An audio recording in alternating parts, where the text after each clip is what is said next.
Want to patent your invention? The chance is near.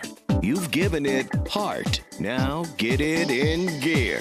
It's Passage to Profit with Richard and Elizabeth Gerhart. This is Richard Gerhart and Elizabeth Gerhart. Welcome to Passage to Profit on WOR 710, the voice of New York. At Passage to Profit, we're all about the creativity, energy, and excitement that comes from starting your own business. Ordinary people doing extraordinary things. You know, we do sometimes talk about marketing on this show, and we have all the time. Like all the time. Well, it is very important.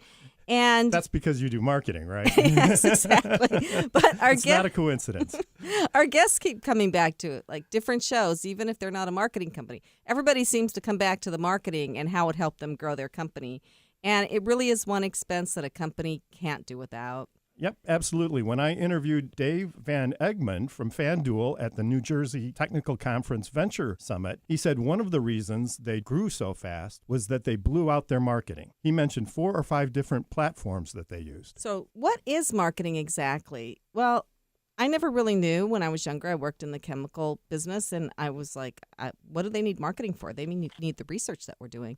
But I had a friend who was in marketing, and she was doing a sidewalk sale for a strip mall. And I'm like, that's marketing, really?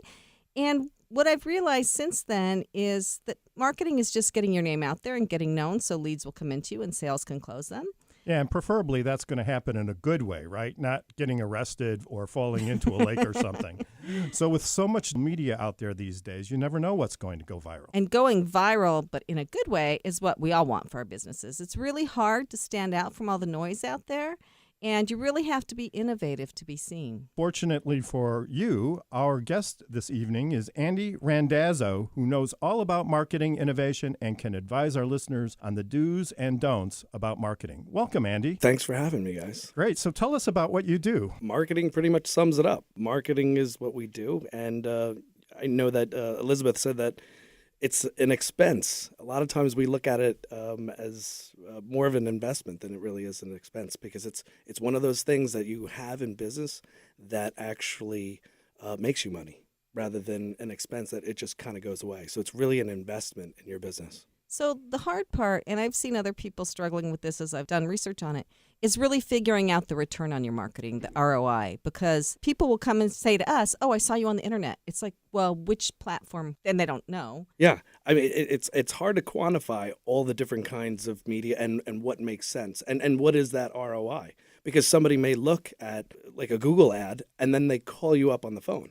But it may not be a phone number that is in that Google ad. Maybe it's something else that they saw somewhere else. So it's hard to really quantify any kind of media, and that's why, you know, depending on the business, you know, we always ask the questions why. You know, why do you need this or why do you need that? So we put our clients in where they should be, in where they need to be. And we don't just suggest all of it, but a good mix of a good amount of it is a healthy marketing campaign. As you know, a lot of our listeners are entrepreneurs, and while we always recommend that they hire a professional, maybe if they're just getting started out, they need to know a few things about marketing. What kind of advice could you give them? First bit of advice I could say is understand your why. What separates us from just about a lot of, you know, marketing agencies, and I do the air quotes, I'm doing it on radio. Right. For our listeners at home, he's doing air quotes. So the difference between us and I think a lot of other people tend to just sell people things. Sell people. I'm going to sell you digital because I'm a digital agency. I'm going to sell you an ad because I'm an advertising agency. I'm going to sell you social because I'm a social agency. We have to ask why before we can understand what we need to do and where we need to go with them. So when you say why, what do you mean by why? So the first thing is, why are you doing what you're doing? You know, are you passionate about it? Do you love it? Do you have, you know, that passion for your business? So why are you doing it? And then that goes into, you know, the campaign or the strategy that we build around that. Because the biggest question of, you know, business that you want to do business with is why they're doing what they're doing. You know, is it important for the people that are going to be buying your product and or service? So once they know their why and who they're trying to get, then what's the next step? If you go to our website, HitState.com, you can see we kind of go through the parameters of it, right? So we define in a simple definition, actually looks like a definition from a dictionary, what really is marketing. Once you understand your why, then you understand what marketing is, which is simply just promoting your product or getting your product and or service to your customers. Then it is strategy. So who are your customers that would like what you do or what you have to offer? Then from the strategy, then it's coming up with the right brand message, the right way to talk to them, and the right creative that goes around that. Then from that, then it goes into the vehicles. We call them vehicles because I don't care how you're getting to the moon. We need the right vehicle, or better yet, because you can't take a bike to the moon. So let's say California. You need the right vehicle to get to California. Because if you need to get to California in, let's say, 3 hours from now or 5 hours from now, you're going to need to take a private jet probably. But if you have a month, you may want to drive, right? So depending on the budget and depending on how you need to get there is the different vehicle that we would choose. That's a very interesting way of looking at it. So if I can just share for a moment, Gerhart Law's why. So I used to work for a big company, and I got a lot of great training there. But after a while, it just drove me nuts. And I really wanted to be my own person. I wanted to work with the people that I wanted to work with. And so we started Gerhart Law, and my why was helping people escape from their corporate environment. And that became a very important part of our message. And it's something that we bring up to our clients lots of times because they're feeling the same. They're fine with what they're doing, but they're looking for something better, and they're looking to start their own business. And we like to help people to do that. And that's a very important part of our mission. And you know what? It's similar to mine. I love helping people. I love helping people see the full potential, not only in themselves, but in their business. It's a funny story with me and my kids. We constantly go into restaurants, or we go into facilities, or we go out to the movies, or we go somewhere. And I'm always, my kids have to stop me. They say, Dad, please don't go in there and talk to these people about their business. Please don't hand out your business card. Please don't do it. Please don't do it. And TV commercials are like the favorite part of the whole thing, right? Yeah, right. Exactly. Who are they pitching? Yeah, who are they pitching? What are they doing? So I go in there and I'm like, all right, I'm not going to do it this time. But sure enough, next thing I know, how many people do you have in here right now? How many seat, in the restaurant, how many people can you seat? Oh, about 50 people. Well, I only see 10 people, and it's Thursday night. Why are there not more people in here? The food's great. The atmosphere is great. So I always go into, and my kids sit there, start rolling their eyes. My daughter's 16, and my son's 14. So they're already embarrassed. They're already embarrassed by me. So I just go on and be like, so what kind of food do you serve? When do you serve it? When do you open? And I go through all the little minutiae because I'm just so passionate about people's businesses and how they could be doing better and how they could fill those rooms with more people because they have a great product or they have a great service. So like you guys, I just have a real passion for helping people with their businesses. So one thing we've struggled with, and we've always done it the way every marketing expert would tell us not to, is how wide an audience do we try to appeal to? So we have people that are just starting out. This is their first business they've ever wanted to try, to people who have $6 billion companies. And we go across different technology areas, software, biotech, chemistry, consumer products. And we've always kind of tried to capture all of those markets, which I know we're not really supposed to do. But as an entrepreneur starting out, you feel like you can't afford to leave somebody out. Yes and no. I mean, I say more on the no. I think you want to leave people out because you want to be very specific into who you're targeting. Just this morning, I was with my girlfriend at her sister's facility right here in Manhattan, and they have a WeWork situation, but for people that are in the beauty and cosmetic industry. So picture WeWork, and it's not just accountants and lawyers in this space. It's really specific to that industry, which is beauty and cosmetics. And they have about 40 different offices and 40 different businesses in this one location. So they got really specific as to who they're targeting. So I think when you get really specific, I think people will really love that. Our special guest tonight is Andy Randazzo. You're listening to Passage to Profit with Richard and Elizabeth Gerhart. We'll be right back after this message. What are entrepreneurs' most valuable assets? Their passion and ideas. We can't protect your passion, but we can protect your ideas. Trust Gerhart Law to protect your ideas with premier patent, trademark, and copyright services. There's never been a better time to start your own business. Contact us us at GerhartLaw.com. At Gerhart Law, we have years of experience protecting entrepreneurs' ideas and brands using patent, trademark, and copyright protection. So if you have a new consumer product, a new software application that you're planning to build or sell, or a brand or company name that you want to protect, contact the experts at Gerhart Law. www.gerhartlaw.com. Don't let the wrong protection strategy ruin your business. All of our attorneys are passionate about protection and are licensed and qualified to represent you before the United States Patent and Trademark Office. Don't start your project without calling us first. Contact Gerhart Law on the web at GEARHARTLAW.com. Together, we can change the world. This ad has been read by a non-attorney spokesperson. Now back to Passage to Profit. Once again, Richard and Elizabeth Gerhart. We'll continue our discussion with Andy, and then we'll have 3 entrepreneurs pitching their businesses this evening. They'll have 2 minutes to pitch and 6 minutes to answer questions from Andy, Elizabeth, and myself. And don't worry, we've discussed the intellectual property situation with each of our pitchers before allowing them to pitch. We don't want them to spill the beans too soon and allow someone else to scoop up their idea. And I can guarantee these are great pitches, so you really should stay and listen to all 3. And after that, you, our listeners, can go to the Passage to Profit page at GerhartLaw.com and vote for your favorite one. Listen to all 3 and put your 2 cents in on the website. That's Gerhart Law, GEARHARTLAW.com. The voting's open for a week, but everyone only gets to vote once. Get everybody you know to vote. And don't forget to like us on Facebook, Twitter, and Instagram. And you can remember our name, the name of the show, by imagining you're walking down a passage with a huge pot of gold at the end. And may your passage be short and your profit be huge. Our special guest tonight is Andy Randazzo. Andy, how did you pick the name for your company? The name HitState.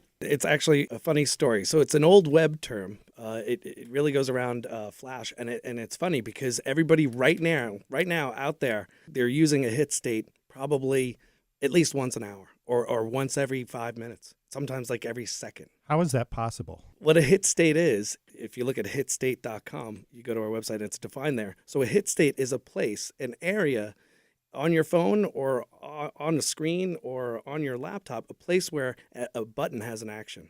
So anywhere off of the page and you click and nothing happens, then nothing is happening there. But if there is a button, an area which you can click, that's a hit state, a place where you hit.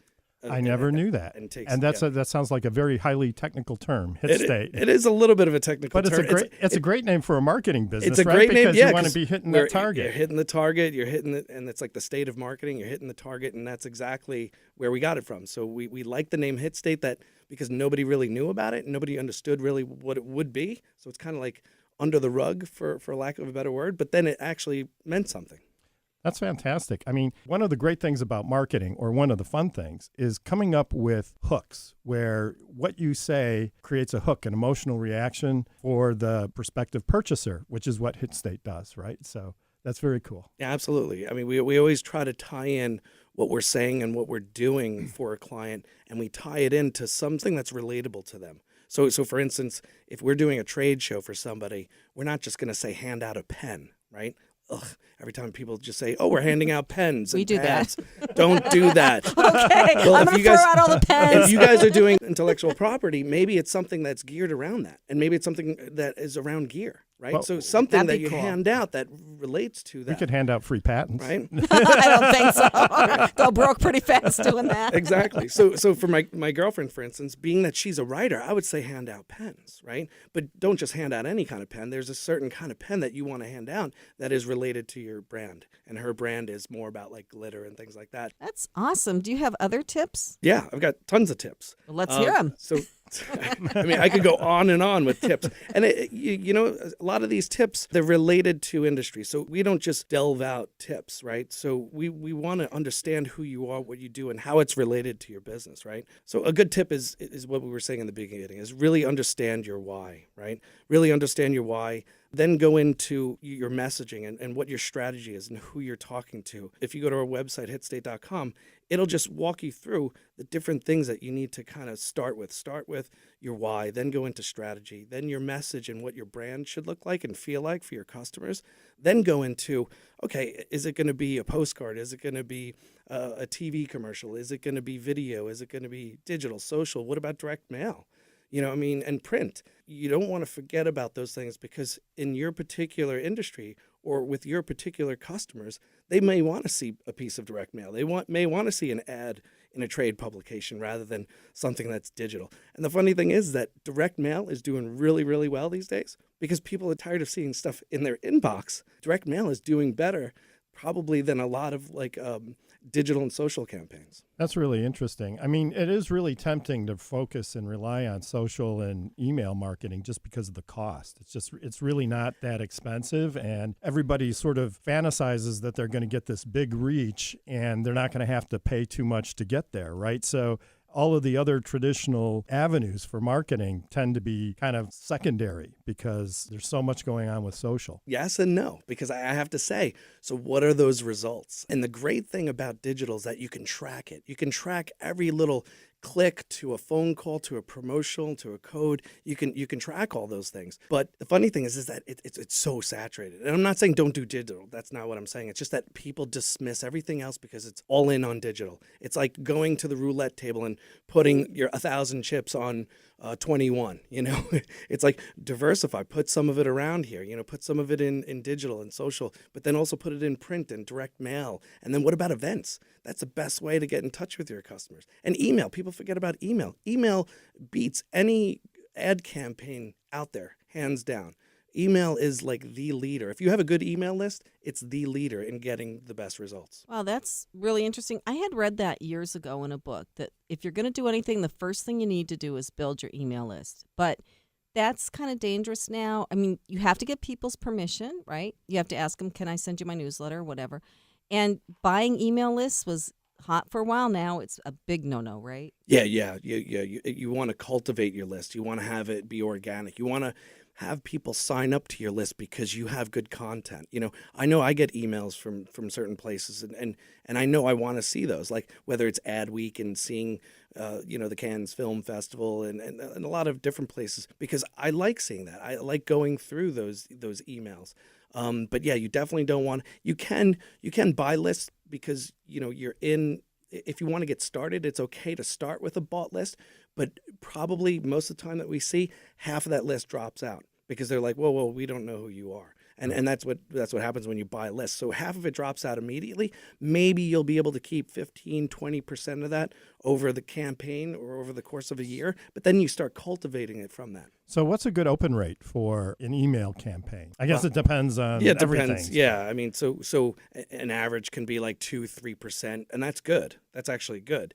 So it could go as low as like 0, obviously, and it could go. That would be tragic if nobody opens your email. Hey, it happens, and it could go as good as like 90% if you're giving away $1,000. Right, no strings attached. Sure, Gets you get their a pretty attention good pretty open quick. rate. But it depends on the value that you're adding to your list of subscribers. Can you give us like the top 3 things an entrepreneur on a low budget should do in order to make their marketing effective? Again, I do have to go back to why you're doing what you're doing and who you're doing it for. So understand your why and look at the perspective of your customer. What do they want to hear from you? What do they want to see from you? And then, if it comes down to cost, yes, you can do your digital and social, you could do it online. Then you start becoming a marketer. So now you're spending a couple hours a week, learning how to do Facebook and doing the posts and actually posting it and having the right message, building your account, making sure you have the right followers. And now that's 5, 6, 7 hours a week. And how effective are you going to be as opposed to hiring a professional to do it? Again, I see a lot of business owners that just constantly struggle with spending time and wasted money and effort on do-it-yourself campaigns where it just doesn't yield the results that they really want to get. That's great advice. We're here with Andy Randazzo from HitState, and you're listening to Richard and Elizabeth Gerhart on Passage to Profit. We'll be right back after this. There's never been a better time to start your own business. The opportunities are infinite and only limited by your imagination and enthusiasm. At Gerhart Law, we believe the most successful companies all have one thing in common. They start with a solid foundation first. Gerhart Law has years of experience protecting entrepreneurs' ideas and brands using patent, trademark, and copyright protection. So if you have a new consumer product, a new new software application that you're planning to build or sell, or a brand or company name that you want to protect? Contact the experts at www.gerhartlaw.com. Our professionals will create a custom strategy designed to fit your needs and your budget. All of our attorneys are passionate about protection, licensed and qualified to represent you before the United States Patent and Trademark Office. Don't start your project without calling us first. Visit GerhartLaw.com. Together, we can change the world. Visit GerhartLaw.com. This ad has been read by a non-attorney spokesperson.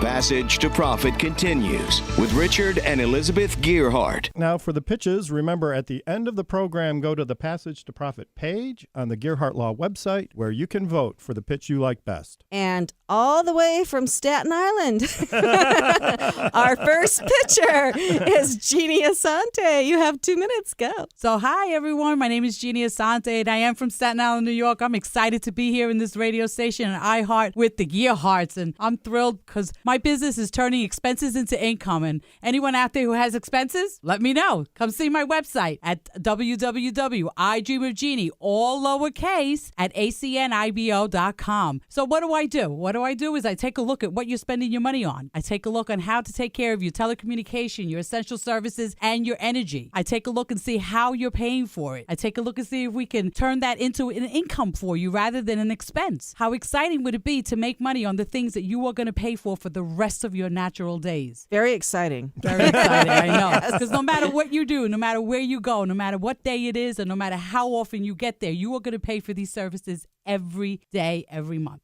Would you not agree? Yes. Absolutely. Where do I sign? Where do you sign? But here's the one thing that's a passion of my heart. It's called identity theft. Think about that. We have to worry about the identity that we have nowadays. We have to worry about our children's identity. Let me give you a little bit of a statistical fact. Did you know that every 2 minutes there are 10,000 identities that are being stolen? No, did not know that. I did not know that. That's crazy, right? Did you know that people... It's probably happening right now while we're on the radio. Somebody's stealing our identity. I know Not me. ours, I hope. No, because you're going to sign up for ID Seal. Absolutely. So the company I'm talking about is ID Seal, and we are also with American Communication Network. And what this company is going to do is revolutionize the identity theft. It's going to make sure that absolutely no one can get to you no matter what. What is the most common way that somebody steals your identity? What information do they get and how do they get it? Well, they can really steal it any which way. I mean, there is nothing that's really safe, especially when you're talking about the black web, when you're talking about internet, when you're talking about the cell phone. Now, just think about the cell phone real quick. Everyone has a cell phone. Wouldn't you agree? Yes. All right. If you don't have a cell phone, I may not want to talk to you anyway, right? But we all know that we have a cell phone. Now, how many of us have our banking information on our cell phone? Guilty. I know I do. Yeah. I Guilty. absolutely do. I know you do too. It's hard. Right. So how many of us have our bank, not only our banking, but our credit card information? Yes, that too. I'm Sometimes. sorry. I shouldn't be saying this on Yeah. You should not, right? And You is- should not. Somebody's going to be looking for my Andy. phone. Everything in there. But most importantly, when you think about, identity, what it is that, have you gone to a Target lately? No. Okay. Have you gone to a Marriott? Not recently. Not But you've been recently. compromised if you ever been there. Yeah, we've been there many We've times. been there. Yeah. So, and it's not that it's their fault, really. These guys are just that good that they know how to infiltrate. And so what we want to do is we want to make sure that doesn't happen. But here's the big one. Are you ready for this one? Your children, the ones that are just being born, they all automatically get a social security number, do they not?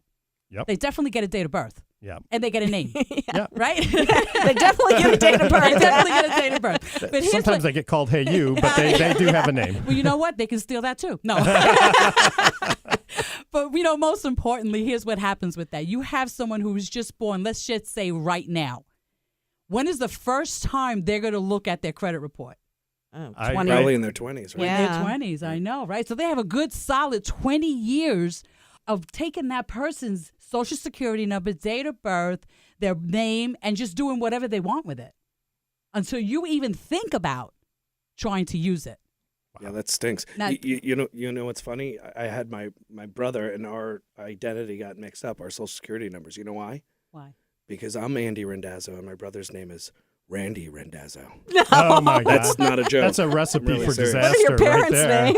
I had horrible credit for the longest time because of my brother. And isn't that terrible how you had to go and fix through that? And how long did it take you to go through that? Oh my God, it took about a year. It took about a year. Took about a year. How exciting is that? Now, they're just going to tell you one quick story about this young lady that her roommate stole her ID.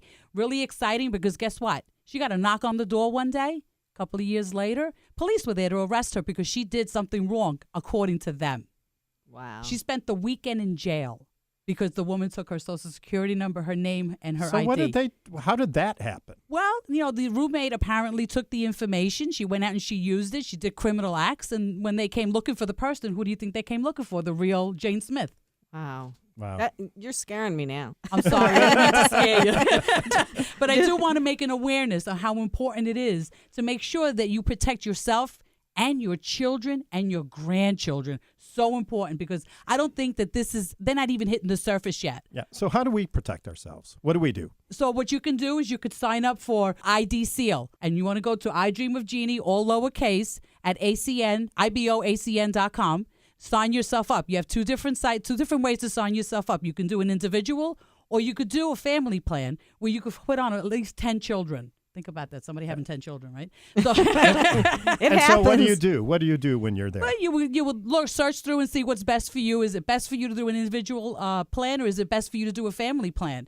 And when you pick which one that you want to do, you want to just go right through the prompts. Really simple to sign up. It's a simple process. Like it takes you 5 minutes. So Jeannie, what is your business? Is it identity theft? Is it controlling their expenses? Is it both? It's both. The company has just expanded into identity theft. So you go to the website, you sign up, you click off what kinds of protection that you want. So what do you get? You get alerts, you get monitoring. What happens? You get monitored, alert. I have a friend of mine who decided that she wanted to go into it and set herself up, and she set herself up. And unbeknownst to her, 2 years ago, her name was being used. Her name, her social. Now, nothing came out of it. She got really lucky. But guess what? It was out there. It was being used. So the information is out there. And what they do is that every time your information is being used on something that you're not normally using, they will give you an alert that'll say, hey, what's going on here? Do you want to sanction this? Wow. Well, we've bought different properties. We've moved around a lot, and they do the title search. So there is somebody with a name like mine who defaulted on a loan in New Jersey, and it comes up every single time. But would that catch the same sort of thing when they do the title search? So I don't know if it catches title searches because that's what title search is about. Right, It's catching what's going on with the mortgages But and stuff. would the title search catch people stealing my identity? No. Title search only really has to do about the property from what I understand. I'm not really a title searcher, but this is what I get, what that's about from my personal experience. So then if somebody did steal it, then what do you do? Steal your ID? Yeah. So here's something that I was told by a police officer, and he said to me that when they steal your ID, first thing they do is find out how did it get stolen. So if it got stolen on the web, which is really easy to do because some reason we're just very good at putting our information out on the web. We buy things, we, sign up for things. I mean, it's just really crazy what we put out there, right? So when you do that, you go into the police station, you tell them, you know what, my ID has been stolen. I have whatever amount of money missing out of my checking account, my savings account, my credit cards are all maxed out, or I have new credit cards that I never signed up for. I know someone that, they ended up buying a car in that person's name and a house. No. Oh, yes. Wow. Absolutely. Imagine getting the bill for that. It was not pretty. And your first reaction is some sort of joke, right? Yeah. So is yours protection and remediation, or just the protection part? It takes care of your media, social media. It takes care of your protection of your social security card number, your name, your credit cards, your passport, anything that would have to do with your personal information so that no one can pretend to be you and do anything under your name and under your identity. Okay, great. Well, unfortunately, we're coming to the end of this conversation. I'm going to go change all my passwords on my phone. I'm just You're going to not write supposed my... to use your pets, by the way. No, just go on my website and sign up. And anytime something happens, we'll be there to help you. That's I'm it. just going to throw my phone in the East River. So what's your website again? One more time. My website is idreamofjeannie, all lowercase, .acnibo.com. And how do you spell Jeannie? JeanNnie. Or you can reach me at 718-873-4242, and I'll be more than glad to walk you through it. Thank you. This has been awesome. We have 2 more incredible pitches coming up, guys. You don't want to miss this. You're listening to Richard and Elizabeth Gerhart on WOR 710, the voice of New York. Hi, I'm Lisa Askley's the inventress, founder, CEO, and president of Inventing A to Z. I've been inventing products for over 38 years. Hundreds of products later and dozens of patents. I help people develop products and put them on the market from concept to fruition. I bring them to some of the top shopping networks in the world: QVC, HSN, eVine Live, and retail stores. Have you ever said to yourself, someone should invent that thing? Well, I say, why not? Make it you. If you want to know how to develop a product from concept to fruition the right way, contact me, Lisa Askley's the inventress. Go to inventingatoz.com, inventingatoz.com. Email me, lisa@inventingatoz.com. Treat yourself to a day chock full of networking, education, music, shopping, and fun. Go to my website, inventingatoz.com. Now back to Passage to Profit. Once again, Richard and Elizabeth Gerhart. We're on to our second pitch this evening with Walt Vester, and we met Walt at the New Jersey Technical Council's Venture Conference last week. So, Walt, welcome to the show. Where are you from? Ridgewood, New Jersey. Awesome. You've got 2 minutes. Go. Thank you. Great to be here. Okay, I'm Walt Vester. I'm the founder of Huygens, the tactical robo-advisor. So like other robo-investment advisors, we're a technology-based money manager. We've got really easy and intuitive user interface available on our website for our customers to sign up. We're different from other robo-advisors in the way that we manage the money.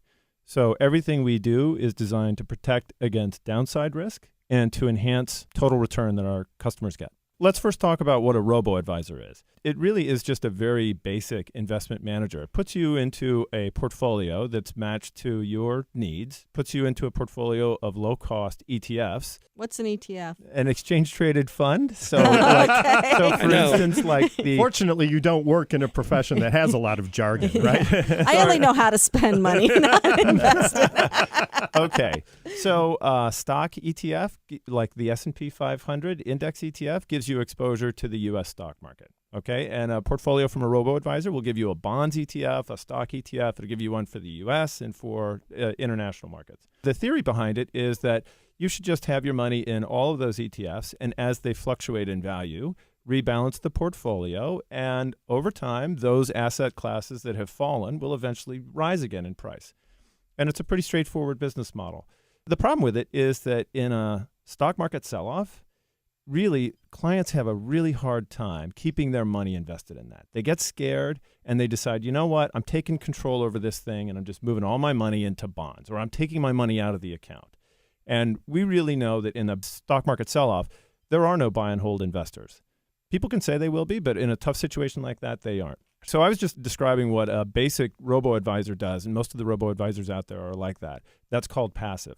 We're different from that in that we are an active robo-advisor. So we've got a set of rules that are mathematically based that identify when the stock market is likely to have a period of volatility or trouble or falling prices. And we reposition our client accounts to protect against that. And then those same rules, they're designed to predict when market volatility is getting better and when stock prices are likely to stop falling, and they move the client positioning to more exposure to stocks. That's been my dream for my 401k forever. So I have a question. Is this all robo-based? Is it all technology-based? Is there a person sitting behind the robo and double-checking the robo to make sure they're doing? There is absolutely a person double-checking, but there is not a person overruling. The whole purpose of what we do is to get human behavior out of the equation. I've been trying to do that for years. Because study after study has shown that like when people are trying to make decisions about investing, emotions take control, and that's what we're trying to do. There are known rules for identifying when volatility is likely to continue. And if you have that as the driver of moving your portfolio, you have much better likelihood of success, much better risk-adjusted returns. But there needs to be a human watching the machine. You do not want to trust a machine all by itself without a human checking. I know. I saw Terminator. Or the Matrix, right? That's right. So what are the rules, though, that signal volatility? It's hard to talk about that without getting a little technical. There are insurance products, institutional money managers. So think about people that manage pensions for a living and invest that pension money. They use protection mechanisms called put options to protect against sell-offs. And we can track the price of those put options. When people want an insurance policy on hurricanes and hurricane insurance starts to get really expensive, you say to yourself, I better check the weather, right? So this is the same kind of thing. If I'm looking at the price of put options, and this, by the way, is a huge market, when the price of put options starts getting driven up a lot, that means that there are a lot of very smart money managers out there all together deciding, there's a risk of a sell-off. And so we're watching trends in the price of those put options, and that's how we drive our system. But it's really not you watching the trends; it's the Robo watching the trends. Am I right? Well, it's our algorithm watching the algorithm, and the Robo. we are watching the algorithm to make sure that it's right. So what is it doing right now with put options? What are they doing right now? So right now, the price of put options is historically very low, and so that's a signal that the likelihood of stock market volatility is low.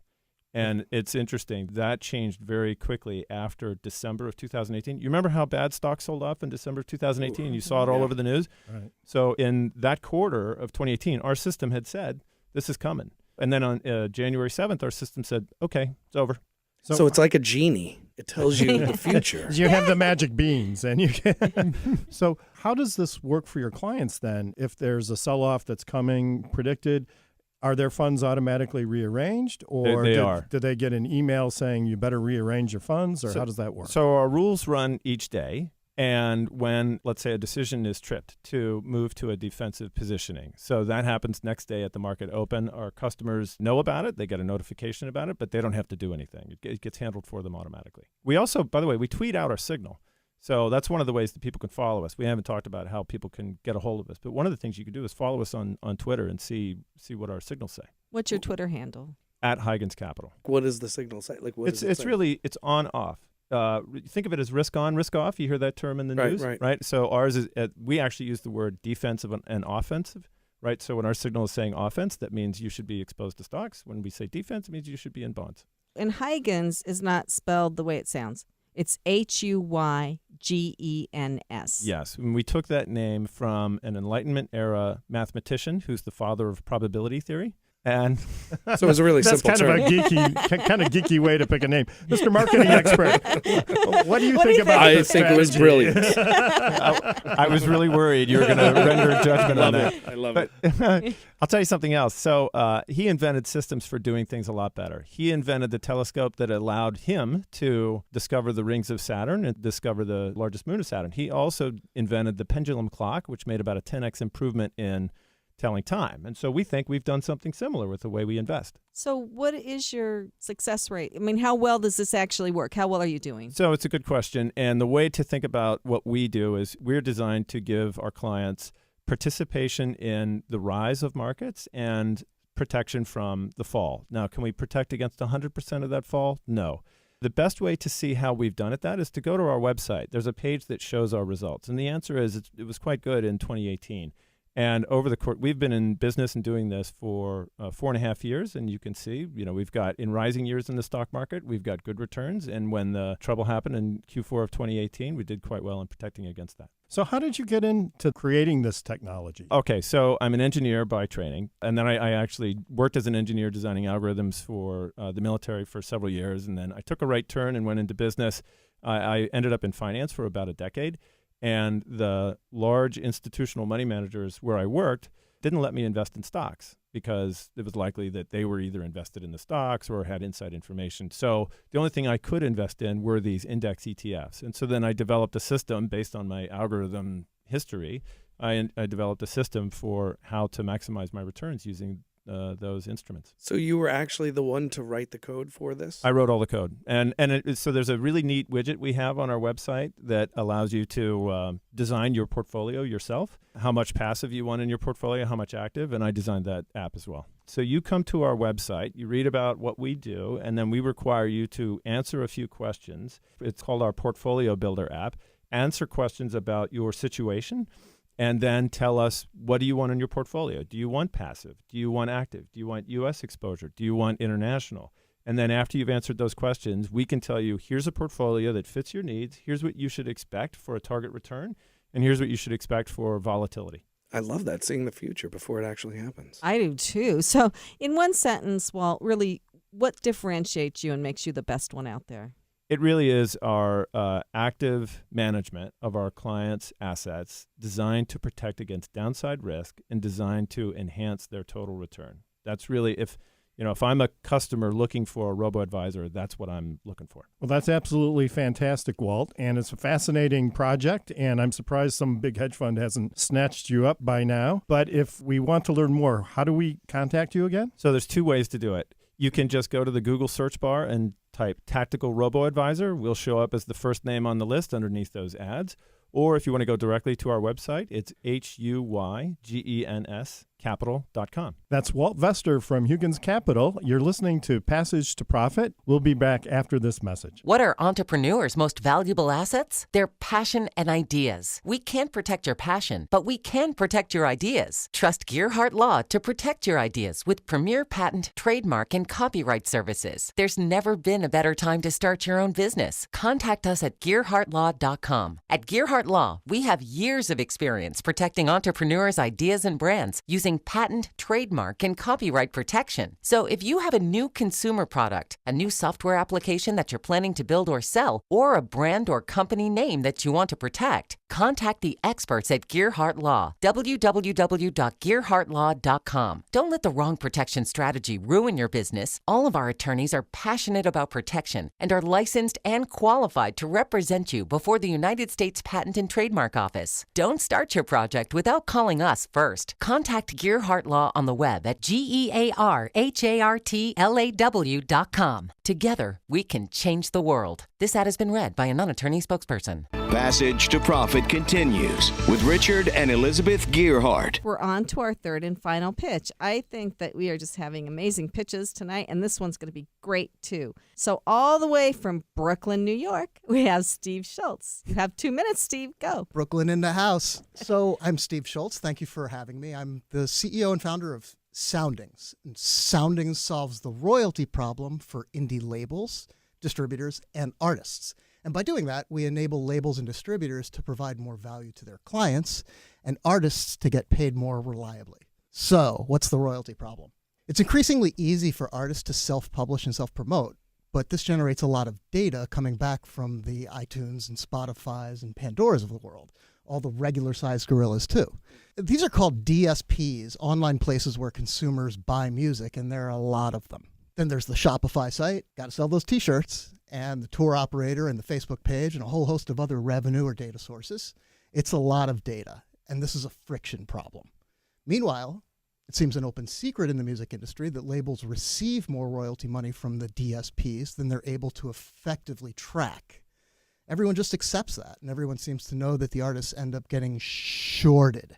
On top of that, labels have historically been unwilling to share the transaction data in any meaningful way with the artists, which is a transparency problem. So Soundings takes in the revenue data from all those retail sources and turns all that data into accurately allocated revenues to deal with the friction problem. And we use leading edge data science to gain a detailed understanding of how cash actually flows from consumer to artist and what drives what. That's all about transparency. Soundings takes an entirely different look at revenue analysis by modeling everything around the individual artist, similar to Facebook's social graph. This artist-centric view of music revenue allows the artist and her manager to get a full picture of what's happening and to make better decisions about the business of being an artist. In the digital world, true data transparency is a competitive advantage, and true data transparency means more than just sharing raw data. It means providing real insights that come from the data. With leading-edge visual analytics and curated dashboards, Soundings provides those insights for labels, distributors, or artists. That's great. So, Steve, if I'm a member of a rock band and we're doing a recording, how does Soundings benefit me? If you do that recording, what you then do is turn over the recording to your distributor, and your distributor gets it into the retail channel somehow. And by distributor, you mean Pandora, Spotify, one of those companies? No, actually, your distributor has a relationship with Spotify and iTunes and Pandora. So you're talking about the actual label, yes? Well, no, the label is more responsible for the marketing of the music. The distributor is responsible for getting the music to the retail locations where consumers can buy it. And it's separate in the music industry. It's a little weird, but one of those two will have the data reports that come back from iTunes and Spotify and Pandora and all that, and they're just big files full of raw data. We take that raw data, whether it's coming from the label or the distributor, we take that raw data and turn it into something sensible that then, to answer your question, Richard, the artist or her manager or whoever is making decisions about where should we tour next? When should we tweet? What should we tweet? How many T-shirts should we bring with us to the festival? All these kinds of questions can then be answered by looking at what actually is happening on the ground. And then we can do things like making predictions and making better decisions using data to inform them. So right now, the artists aren't really getting any data about who's downloading their songs or who's playing them. It's not that they're not getting any data. Of course, there's a lot of stuff going on in the industry to sort of address the data problem. But most of what artists can get right now depends a lot on what the label or distributor decides to share. And it also will tend to be like the artist can go to Spotify and see a really nice visual analytics of what happened on Spotify. But it's only what happened on Spotify. And if they want to understand what happened on Spotify and what happened on iTunes and what happened on Pandora and what happened at the Coachella Festival, there's no real place where they can go and see all of that in one place. I see. So then can they use this program to demand what they think their actual proceeds should be from people buying their music? Part of the point is so that the artists themselves or the people who are managing the business of the artist can see what's happening better. And there has been a problem historically in the music industry since the very beginning with the artists not really getting all of the data. And that's because historically in the music industry, it's not the artist who actually owns the music. It's the label who buys the rights to the music and then hires the artist and pays them for it, essentially. And that's what royalties are. So what you're saying is the person that owns the intellectual property is the one that makes the money. It's all about intellectual property, isn't it? It is. Glad you worked that in there. That was a really good segue. So, but if they're not getting the data now, what makes us think that Pandora is going to turn it over to your company or the distributor is going to give it to you? Well, it's not that the distributor would be my client. And the argument for them being my client is, hey, Mr. Distributor, a lot of change is happening in the industry right now.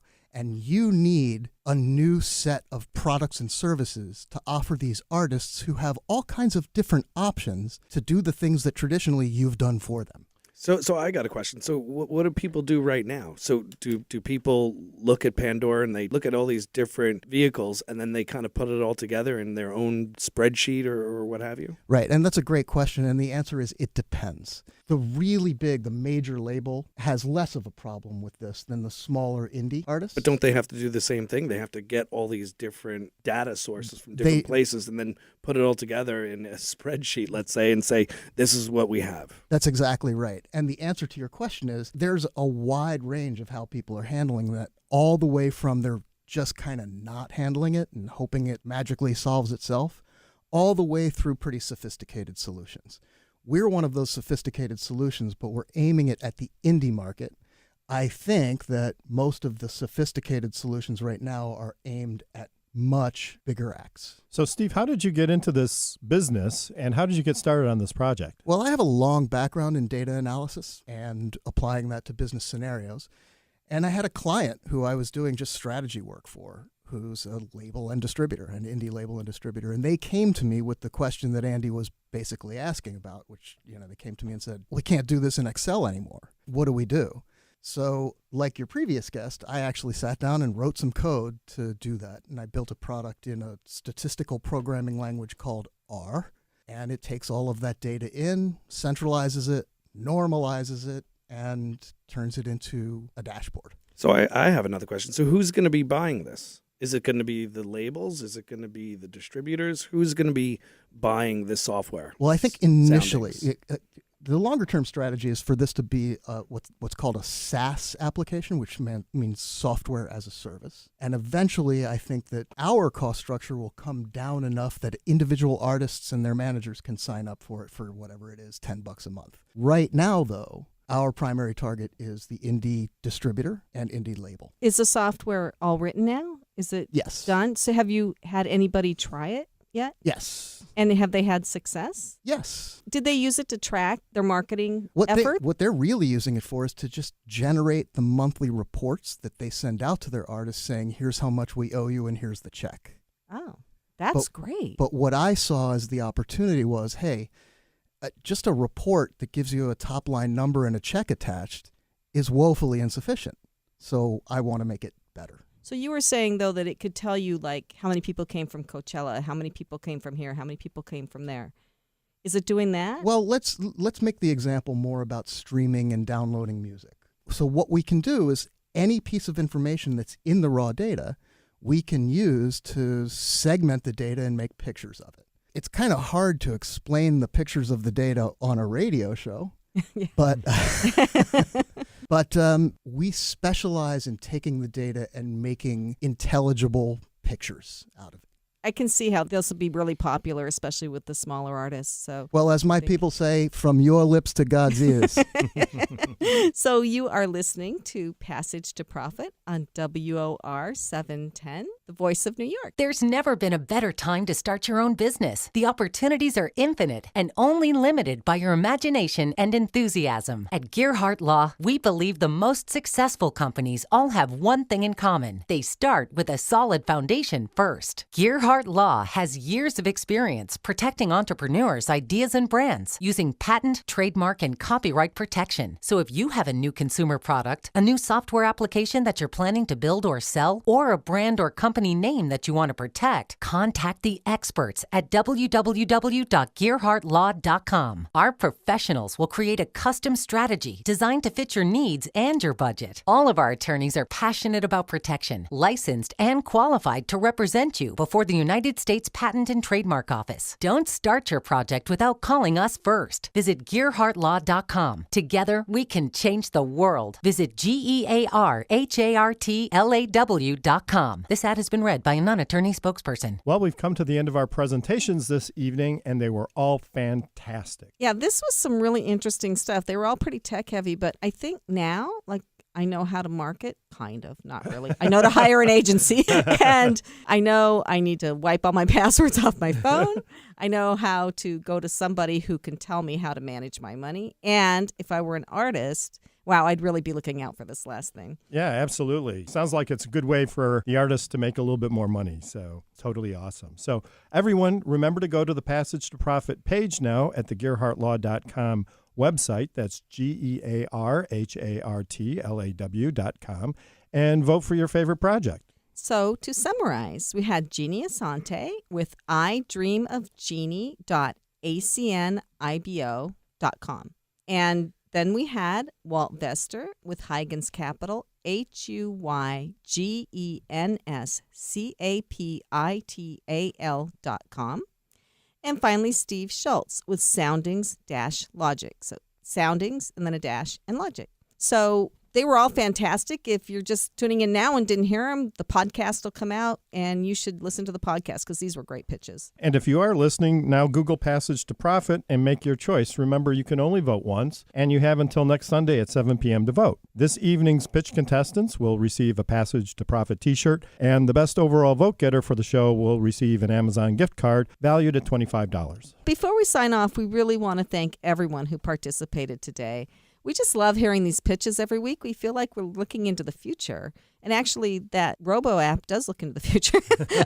So this is really how we move our society forward. It's awesome. And I just also wanted to say thanks again to our guest, Andy Randazzo, who took us over the top in so many ways. Andy, do you have any final thoughts for our listeners? This was great. This was a great experience. I loved all the pitches, and I really do love what you guys are doing because it's very similar to what I'm doing, and it's really just a passion for businesses and helping business owners get to that next level in their business, helping them along the way. You could see that you guys have a passion for it and that you want to help people see them be their very best selves in their business. Thanks so much. And people can find you at hitstate.com. That's right, hitstate.com. All And right. remember, you touch it every hour. And if you're on social media, every couple of seconds. And if you're my kids, every second. Every time I click, I'll think of you. HitState. Every time you click, think HitState. So we would like to thank our media maven, Kenya Gibson, our producer, Noah Fleischman, Rob Barrett's our engineer, and the whole iHeart team. And don't forget to join us next week for another excellent speaker and another round of pitches. And listeners, you can start thinking about what your pitch will be. And don't forget to like us on Facebook, Instagram, and Twitter. This is our marketing pitch right now. This is Richard and Elizabeth Gerhart on iHeartRadio with Passage to Profit, WOR 710, the voice of New York.